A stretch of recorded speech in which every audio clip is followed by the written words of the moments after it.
Where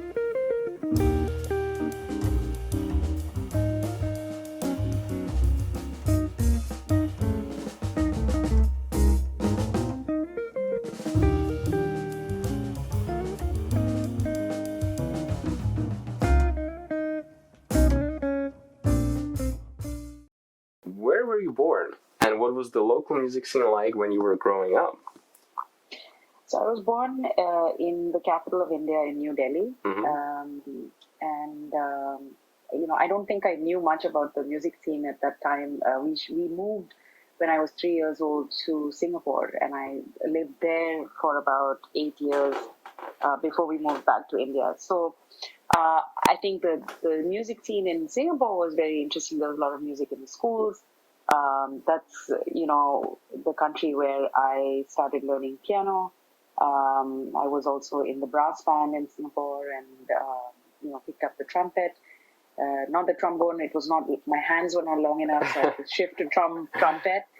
And it's also where I have my first memory of kind of understanding, what is harmony. My parents had bought me a little dictaphone, the whole little teeny cassette players. And I didn't really know what to do with it. I would play it, I would record and play back, and, it was interesting. And then one day, it was, in Singapore, we have this thing called Children's Day. And on Children's Day, the teachers performed for the students, and they were singing a song that we knew very well. But they were singing this other sort of wrong melody on top of it. Like, what's going on? This is so strange. But I liked the sound of it. So I came home and I tried it with the dictaphone. And I was harmonizing with myself after that, and I realized, wow, I really love this. And somehow I think that's what led me through my path, through many of the, sort of entrepreneurial things that I've done. Have always been related to singing in multi-part harmony. I think at a very early age, at the age of 5 or something, I understood that this is something I really love, especially cluster chords and things like that. So the music scene in Singapore, I mean, there was regular radio. More I think was important for me was the music that we were playing at home. My dad was a big, neither of my parents are musicians, but they really loved music. My dad specifically was, into Olivia Newton-John and the Carpenters and the Bee Gees and, ABBA and all those things. And my mother was more into Indian, but somehow she wasn't playing that music at home. But and again, in all of that music, there's a lot of harmonic context vocally, and then eventually moving back to India, getting more immersed in Indian music and continuing with piano and all those things. So really allowing myself to get exposed to many different types of music, and then in my teen getting into Queen and Led Zeppelin and all those bands, Manhattan Transfer, and then going further into Weather Report and those kind of musicians as well, and of course classical music while I was doing piano. So Western classical. Your recollection of, let's say, your early curriculum when you were studying music in India or in Sri Lanka, if you studied some sort of version of Konakol, or if you had any Indian rhythm kind of studies, that would influence you. Is that right? So, by the way, not Sri Lanka, Singapore. Singapore, sorry. Yeah. Just to be clear. Because actually, the Singapore and Jakarta is the capital, right? No, Jakarta is in Indonesia. So Singapore is a tiny island near Malaysia and Indonesia, but it's a separate you're. I'm so sorry. My geographical skills. Well, there we go. It's okay. It doesn't matter. So Konakol, actually, no. Growing up in my early years, there was no actual Konakol stuff. I mean, I was very interested in rhythm, as on its own, but only much later, in around 2003, 2004, I had graduated from my first degree and felt that there was a lot of hostility amongst musicians in the city, in Delhi. I was back in Delhi by then. And it always struck me as odd because, music is supposed to bring joy and not have this, hostile, competitive vibe to it. And the primary reason was we were meeting all these other musicians at competitions. And so from that experience grew this idea to create a platform called Artists Unlimited. Mm-hmm. And as a safe place for musicians, of course, of a certain caliber, to converge and collaborate and create together. And then through that, I was re-immersed into a lot of Indian music. And I remember finding this piece called Conference. Mm-hmm. And it is on the record of a great artist. He's actually an Indian British citizen called Nitin Sahni. Mm-hmm. And there was this piece called Conference, and it is just two people having a dialogue, but they're only using Konakol. Mm-hmm. So that was very interesting, and I remember, taking it to my friends who were very, very immersed in Indian classical, and they were like, yeah, let's try this piece, let's cover this piece. And that's sort of where I really, really got excited about it. I mean, I had done some Indian music before, but not really specifically into bowls or Konakol. Mm-hmm. Bowls being from Hindustani classical, Konakol being more of Carnatic music, so, Mm-hmm. which is South Indian. And and it was very, very exciting. And I remember having trouble saying, I couldn't now after many years, now I can say that. But even, and I'm still learning, I'm still trying to, master it. I still take lessons. But way back, it was just like this whole new world of sounds and shapes that I could employ as a musician, mm-hmm. as an instrument. Mm-hmm. So that was my first foray into Konakol. What would you say is the most important person or moment or event in your entire education? And maybe it has got different stages. So what do you think was that moment when you go, okay, this is really a groundbreaking moment for me in education, you being a student learning? I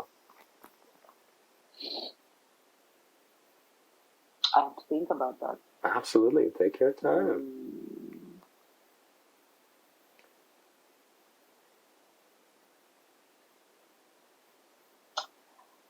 It's interesting. I think the most important lesson came earlier this year. Oh, okay, yeah. Yeah. So I have been sort of working with a vocal injury that I sustained while teaching way back in 2007, Mm-hmm. I think. So it was, and the thing with, I think, vocalists and injuries is that, you are the instrument. Uh-huh. And so if there's something wrong with your instrument, it also feels like there's something wrong with you. Mm-hmm.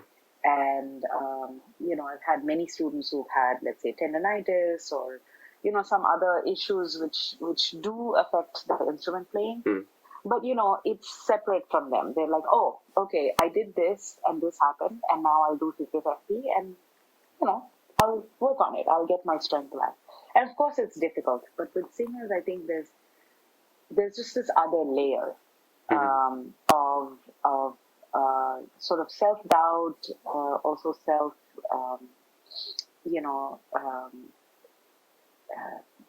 it's more than remorse. It's almost like you scold yourself for not being smarter than that. Yeah. Or whatever. You also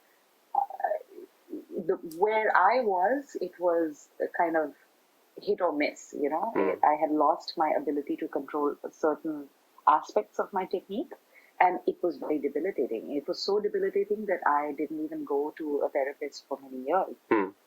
Because I was afraid, what if they tell me, oh, it's never going to get fixed? Okay. Things like that. And I know a lot of students have that issue as well.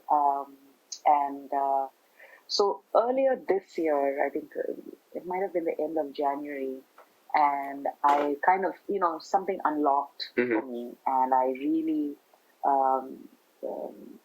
was on a mission to reclaim this. I mean, it has gotten better since 2007, but I feel like there's still this, 30% that has not fully come back. And I really started thinking, what am I blocking myself in this situation from a full recovery, from full ease and liberty and comfort and freedom to express. And I took a song which, even last year I was touring in Japan with my band Women of the World, and that song was just constantly giving me trouble. And I sat at the piano and I tried it, and after years, it's like, oh, it's there, it's all there, it's all available to me. And I think I just had to decide that I was done being miserable about whatever that was, and also give myself permission to completely accept it without any judgment, and just move into, okay, who am I now, where am I, and actually I can do a lot more than I think I could.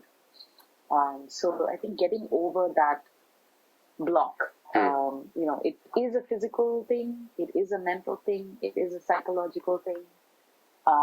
Getting over that, and no amount of teachers, no amount of positive thinking, no amount of whatever helped. I think I had to get to that point where I just knew, okay, it's done. I have mourned this injury enough. It's almost like grief. Yeah. And I think I understood grief in a very different way. Because I have suffered different types of loss in my life. If it's a loved one, a pet, or whatever, I mean, even the loss of that technique was I was grieving. And I think I understood it in a very different way this year, and it's been useful. This self-realization, that was a great answer, because the learning process, I suppose, never ends, Yeah. So you have always something to look forward to and always something to... What would you say is the best way or the most basic way how to take care of yourself in terms of your vocal cord? What's the best way how to prevent any injuries for your voice? How to take care of your voice, pretty much. Okay, well, first and foremost, I think really, understanding that you are the instrument. And so anything that you do is going to have either, an effect. And I don't want to say good or bad. It's going to have an effect. So if whatever choices you make will have an effect on your instrument overall.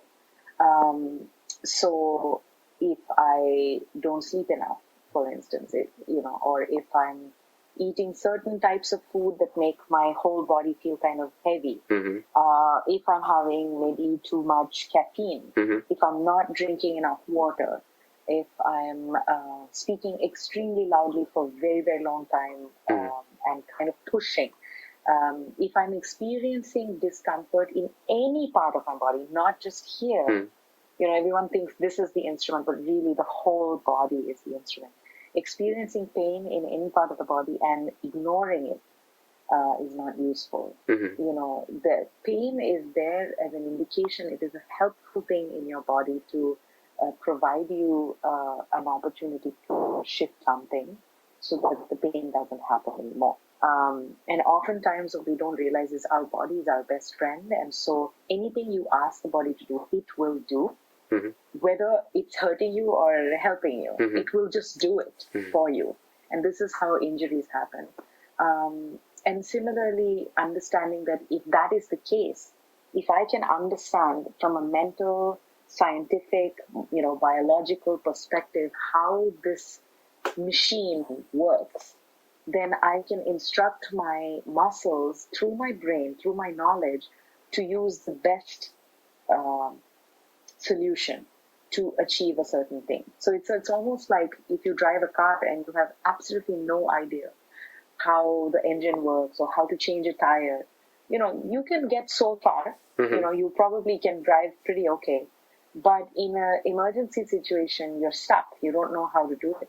Or you don't realize what you could do differently to avoid an accident.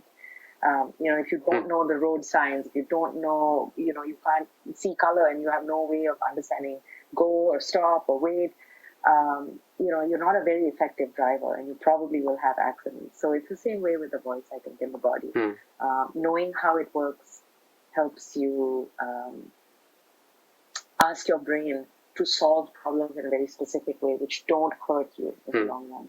And I think that's the primary cause of injury for most vocalists: overstraining, on top of not warming up and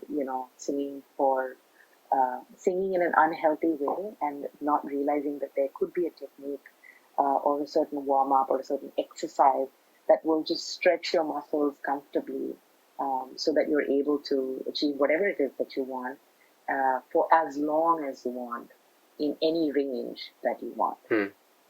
So I think all those things, are things to keep in mind as a vocalist. Do you have any tips when you're traveling, let's say on the plane, or you're a student and you've got an exam, but you're cold and maybe you have even a fever, but you cannot just turn down either a gig or an exam?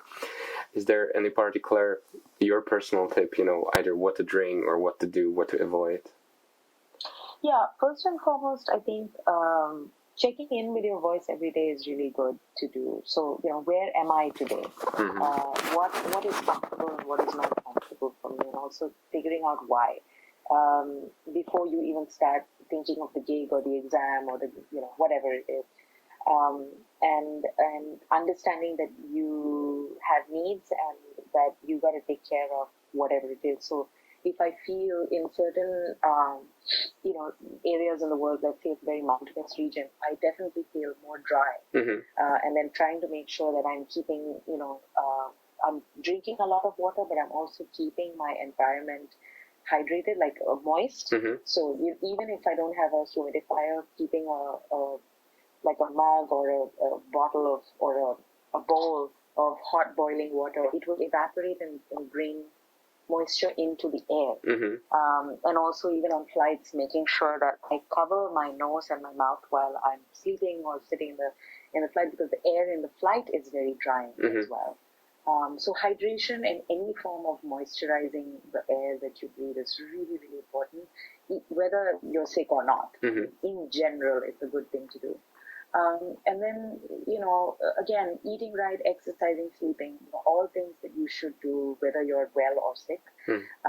But specifically, if you're feeling like you've lost some range or you've lost some control, understanding that, the intention of your performance is going to come through whether or not you sing every single note exactly as it was composed or, intended. You can always improvise your songs. You can always try, if the situation allows, and you're not playing with a 90-piece orchestra and band, and you can transpose the song. Why not? There's no shame in that, and you might be able to tap into some very interesting part of your artistry and your storytelling by doing the song differently based on whatever your body is feeling like.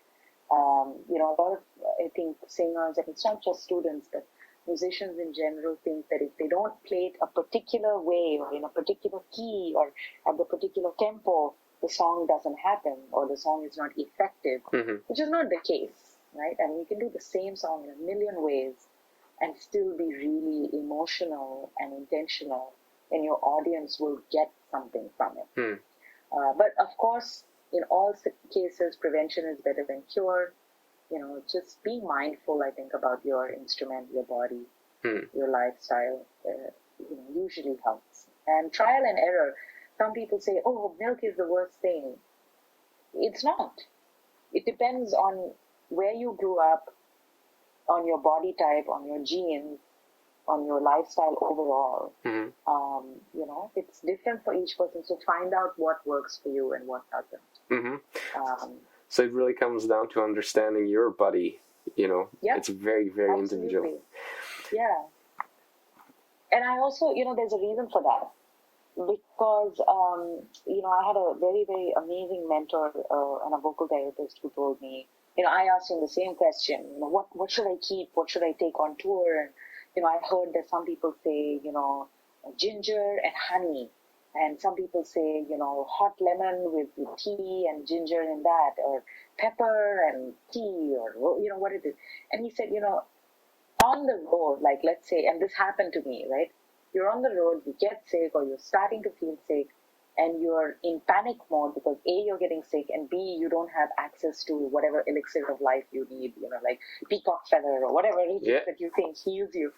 And what are you going to do? Then psychologically, you're also feeling this pressure that, oh, I don't have this thing. He said, just room temperature water. Anywhere in the world, you can find room temperature water.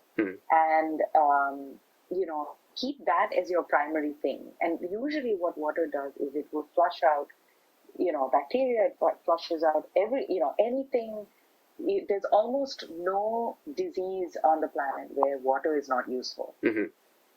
So, this is his lesson, try not to find that one thing, and then if it gets over, then you're like freaking out. Your whole show will be bad. But, it's not that complicated. So, yeah. Where for vocalists, it's something that you cannot touch and you cannot see. So it's very difficult to have the same attitude as an instrumentalist, like a piano player or a guitar player, especially when a guitar player works with you.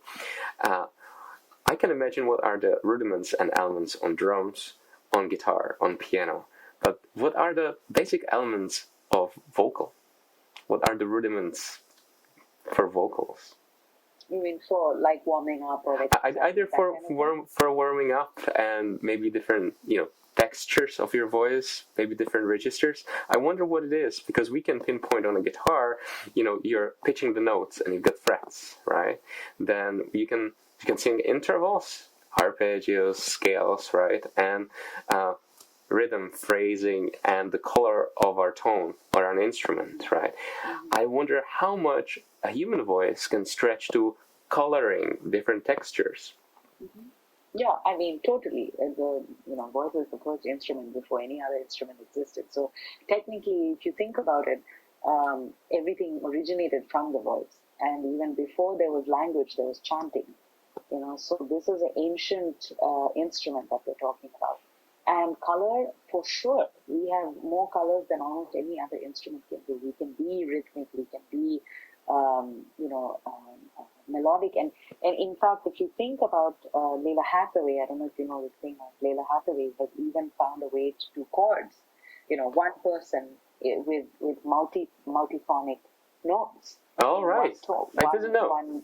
Yeah, check out her song with Snarky Puppy. You know the band Snarky Puppy? I do. I'm familiar with the band. Yeah. So Leela Hathaway sings with Snarky Puppy. There's a song called Something. Yeah, it's called Something. Check it out. And towards the end of the song, she does these chords, and it's just one note. I mean, she's just singing one breath, but she's got actually chords happening. So this is what's possible. So rudiments, again, it really depends on person to person. I don't believe that, you should do 30 minutes a day or 6 minutes a day or, 27 minutes a day. It depends on what your status is that day. Think about it like tuning a guitar. So if you're tuning a guitar and you say, okay, I tune my guitar for 4 minutes every day. Yeah, but some days you don't need to tune it. You check, it's great, done, and then you might do other things to keep your fingers agile, but the instrument itself is fine. So it's the same way, I think, to think about warm-ups as not the end, but a means to an end. I try to warm up depending partially on what I'm trying to do that day. And certain days I'm going to be singing throughout my range, or maybe certain days I'm really going to be singing in my upper range. So I might spend more time in that area. It could be doing slides, or doing scalar motion. Trying to do things with breath. So legato and staccato stuff, and like really working on precision in that. Breath control is a huge thing that actually needs to be warmed up. Your lungs need to constantly be used, and that's why even doing aerobic exercises or other kind of things is really good, because your lung capacity is stretched and challenged. Swimming, for instance, works for me a lot. May not work for everybody else. And then, of course, you have singers like Nusrat Fateh Ali Khan from Pakistan who probably never exercised a day in his life, and what an amazing voice. So it's like there's not one size doesn't fit all. But yeah, any sort of thing which basically, the vocal folds are muscles, and ways to stretch the muscles in a healthy, comfortable way with full awareness and mindfulness are great. I just suggest to students to not warm up with a song. The reason that you don't try to warm up with a song is that you get lost in the story, you get lost in the expression and the dynamics of it, and you're not really paying attention to usually you forget about your posture, you forget about stretching, you forget about, and by stretching I mean stretching the body. You forget about being able to hit everything in the same volume. That's one of the exercises. A lot of people, when they do sides, they get louder on the top, but true control is being able to do that in any part of your range at the same same volume. Right? So things like that I think are really useful, and again, depends person to person. Rudimentary, most people are doing lip trills or tongue trills, things like that. But again, just doing them doesn't help. There has to be a point, there has to be a goal, and checking in with yourself, I think. Yeah. Are there any textbooks that are like a standard teaching repertoire all across the globe, or if not globe, maybe just around the Boston area, something that is a good reference to have because it has some sort of tradition? There is a book, and maybe I can send it to you later. There is a book that the chair of the voice department wrote many years ago called Elements of Vocal Technique. It's quite a nice book, and there's also a book by that book is by Anne Peckham. Okay. Actually, Rick Peckham's wife. Yeah. Okay. Yeah. Yeah. And then there's another lady called Jeannie Gagne, and Jeannie wrote a book on belting, a healthy belting technique. I haven't finished the book, but I think there's some good exercise there. There's so many different types of books, and depending on who you ask, they'll have different things. But these are the two that I've come across at Berklee specifically. I think a lot of the things that I've done are more with my specific teacher who, worked with me on very specific type of things based on my physiology. So, yeah, not really a book, but yeah, tailor-made. Now, when you're in the position of an educator and you see a lot of students under your hands, do you see any pitfalls or false assumptions that the students are making in terms of being a music student? As a vocalist? As a vocalist. Yeah, I think a lot of students categorize their range into boxes.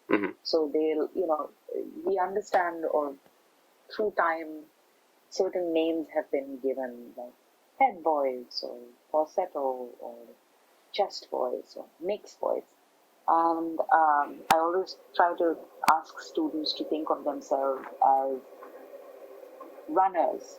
So, if you're running, whether you're running on a carpet, or you're running on sand, or you're running on grass, or you're running on, pavement, like tar, road, your feet will not think like, I'm going to run on sand, so now how shall I? Your feet are just going to run. It will adapt to the surroundings, but they're just going to run because running is running, walking is walking. And, we tend to think so much about the boxes and the demarcations of our voice that we're thinking, okay, now I'm going to switch to head voice. Now I'm going to say, there's no time to do that. When you're emoting, there's no time to do that. And so you do that as you practice. You might do that as you train. But essentially, you're trying to have access to your entire range all the time, anytime, at any, given pitch. moment. Without being so attached to what version or what range are you singing it, or what technique are you using. Just get access to it throughout. how do you cope? How do you cope with stressful situations now yourself as being an artist? Let's say living up to your own expectations, or pressure from the competition around. Because you may not talk about it, but you are certainly thinking, I wish I were at the gig. I wish I was singing, at this festival, and so on and so forth. Do you have any good system that could work for you personally when you went, okay, this works for me to think about these things in such a way, maybe as an inspiring way?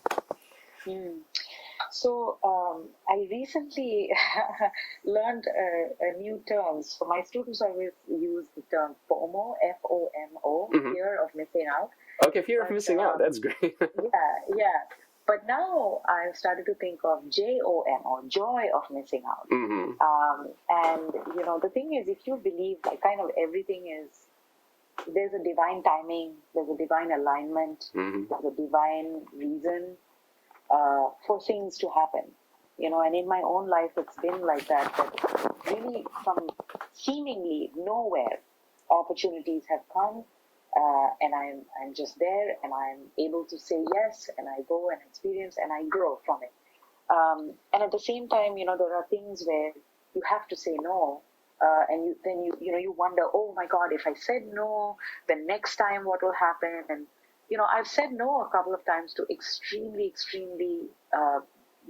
mega artists on a tour, and I thought, okay, that's it. I'm never going to get called back, but that wasn't true, because my work spoke for itself, and at the right time when I was ready, they did ask again, and I did do another gig again, and it was great, and. We are human, so of course we always compare. We always have a tendency to wonder, like, oh my God, is it, am I making a bad choice for my career by choosing this as opposed to this? And I think if you realize that what is meant for you is coming to you anyway, as long as you are prepared and you are living your best life, and you are also not running after things for the wrong reasons, but really keeping the why at the core. It's all going to align. It's all going to align. So that really helped me. And so there was a tour that I got called, and then there was a tour I didn't get called, and I realized what I had done not being on the tour, and I realized, joy of missing out. I'm actually really enjoying where I am right now, and I'm happy. I sleep well, and I'm also very creative right now, even though I may not be on that specific tour. So joy of missing out has been very useful for me. Yeah. Projects wise, so in my academic life at Berklee, I founded the Berklee Indian Ensemble in 2011. We are going towards our 10th year now. To 2021 is our 10th year anniversary, which is very exciting for us. And the class has grown into a movement of sorts. We now have almost, I think, musicians from about maybe 49 countries have been part of the ensemble, and it has become one of the most diverse and in terms of size as well, large ensembles at the college. And we're doing from the academic side of things, the primary focus is to create a space for musicians from anywhere in the world to expose themselves to Indian classical, whether it's Hindustani or Carnatic, in folk music, sort of Indian jazz elements, like bands like Shakti, for instance. John McLaughlin, that would be amazing. Exactly. Actually, this year Zakir Hussain is being given an honorary doctorate, so we're preparing for that concert with him. That's our next big thing. Congratulations! That's a big thing. Yeah, it'll be very, very, very fun. And so, and also doing contemporary Indian music, including select stuff from the Bollywood industry, because that also has a lot of folk and classical elements in it, as well as Sufi music, which is Sufi music, and very, very importantly, originals. So we are currently working on our 19th original. These are usually student originals or student collaborated originals, and we're releasing those songs now, and we're trying to also push them out into the world and maybe have them be synced for movies or ads, documentaries, you name it. So kind of from that, the class, it became a movement of sorts, because we started doing high-level productions. We do very, very intense concert productions every year. We do 1 to 2 a year, and it's usually thematic, or it's based on a particular artist or a particular genre or a style that we're really focusing on. And the main characteristic of the music is that it is always rearranged, reinterpreted. So any song that you see us do, it has been completely broken down and rebuilt using the influences of the musicians within the class. So there might be Chinese instruments, there might be Kenyan instruments, or Turkish influences, or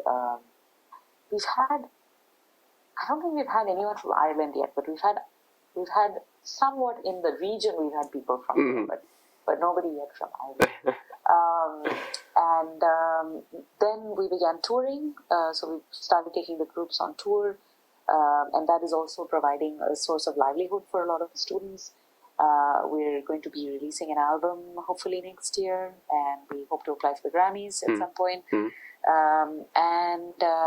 A main thing that is bringing the students a lot of notoriety in their own right is our video content. We're about to cross 130 million views on our videos, and that makes up, I think, 51% of all of Berklee's videos. The views of Berklee's videos is made, 51% of that is owned by the Indian Ensemble. So it's helping, I think, the college, also change its brand awareness around the world as an institute that is not just for jazz and pop and rock, but also music from the East.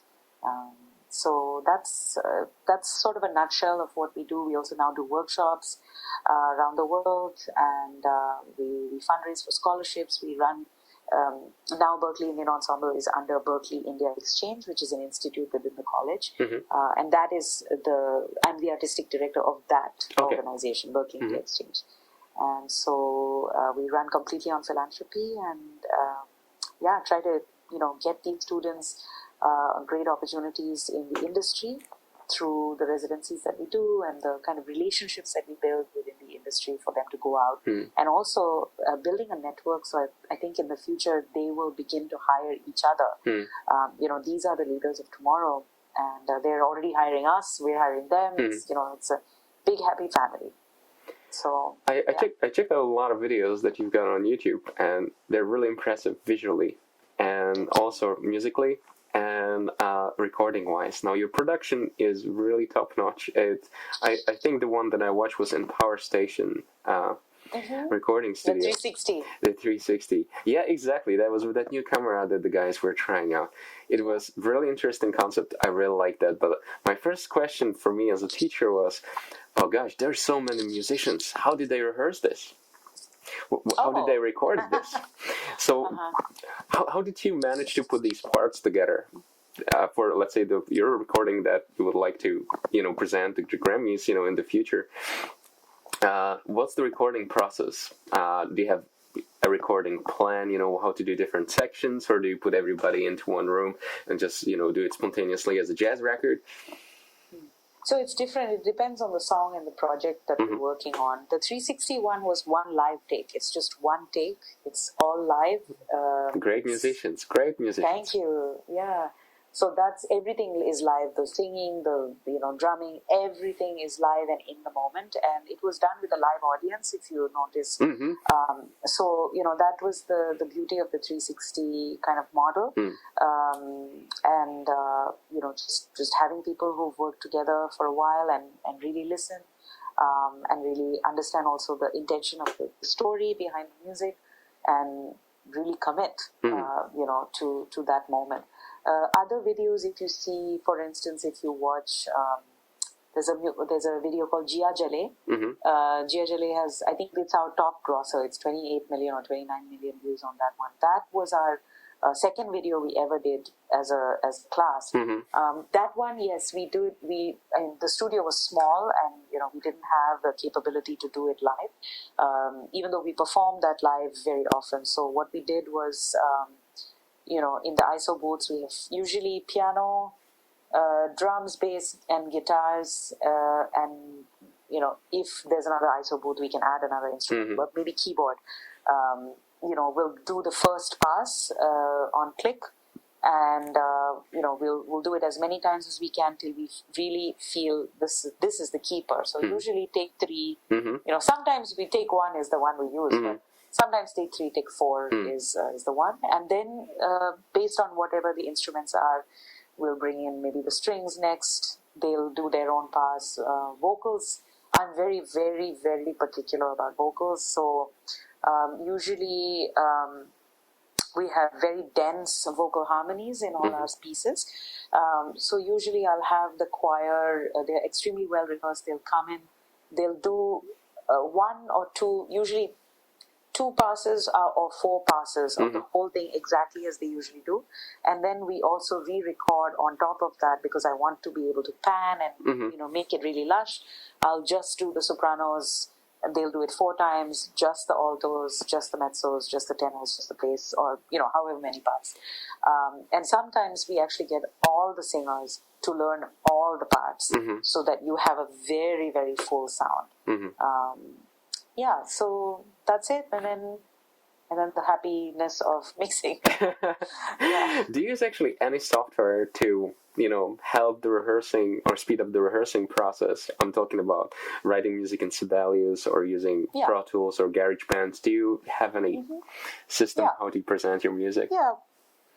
We do use Finale and Sibelius, both of them, very useful. I mean, usually when I do a lot of the arranging, especially for the vocal parts I arrange, so I'm usually on Logic or GarageBand, whatever's available to me. Of course, when we do sessions, at Berklee, we're usually on Pro Tools, so we use that all the time. We also use sometimes for learning Konakol or learning, very intricate, intricate melodies. We use a software called the Amazing Slowdowner.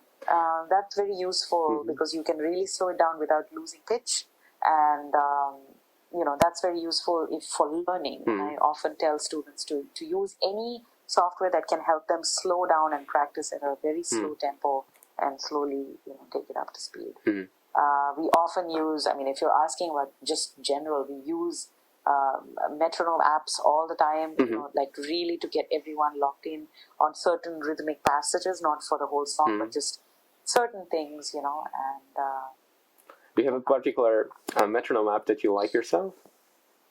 I have it on the phone. I have I don't know what it's called. It's called Pro Metronome. Pro Metronome, okay. Yeah, it's pretty good. So those are some of the things we use. And we also use Tanpura. I don't know if you know what that is. I wouldn't know Tanpura. Tanpura, T-A-N-P-U-R-A or T-A-N-B-U-R-A. Tanpura is the drone instrument. Usually it's like a long piece of wood, and then it's got like a round at the bottom. The original instrument is like that. It's got a couple of strings and you play it like this, and that drone sound. So of course it's a very fragile instrument. So we have electronic Tanpura, which is a box, or we have an app. There's actually a Tanpura app on the phone, and it sounds great. Yeah. Well, in conclusion, Annette, if you were if you were to meet students in the first year in their introduction day, and they've got 4 years of Berklee ahead, what piece of advice would you give them? How they can benefit the most as students? I try not to give too much advice. Take a lot of responsibility. No, I think most students, they ask you when they have something specific, but otherwise I try not to give too much advice. I can speak to what helped me. Uh-huh. What helped me was to just be open, just to stay open, and to remember that there's a lot of music in the world, there's a lot of knowledge in the world, and I'm here to enjoy it. And you know, sometimes if you think that you're here to learn all of it, it's a lot of pressure. And if you're just there to experience it and to enjoy it, you often will absorb more, because you're not setting yourself up as like, I have to do this. So that's been really cool. And I think we've all been there where we've said yes to everything, and ultimately you get to a point where you have no time to say yes to more things, and then you start saying no to the right things. And so it's good. And joy of missing out. It's a really good concept. Keep going strong. Okay, you too. Okay, Annette, have a lovely day and enjoy it. Boston looks like it has a great time now. Yes, it's finally not so cold, so it's better. Yeah. All right. Okay. Thank you so much. Bye, Annette. Ciao. Bye-bye.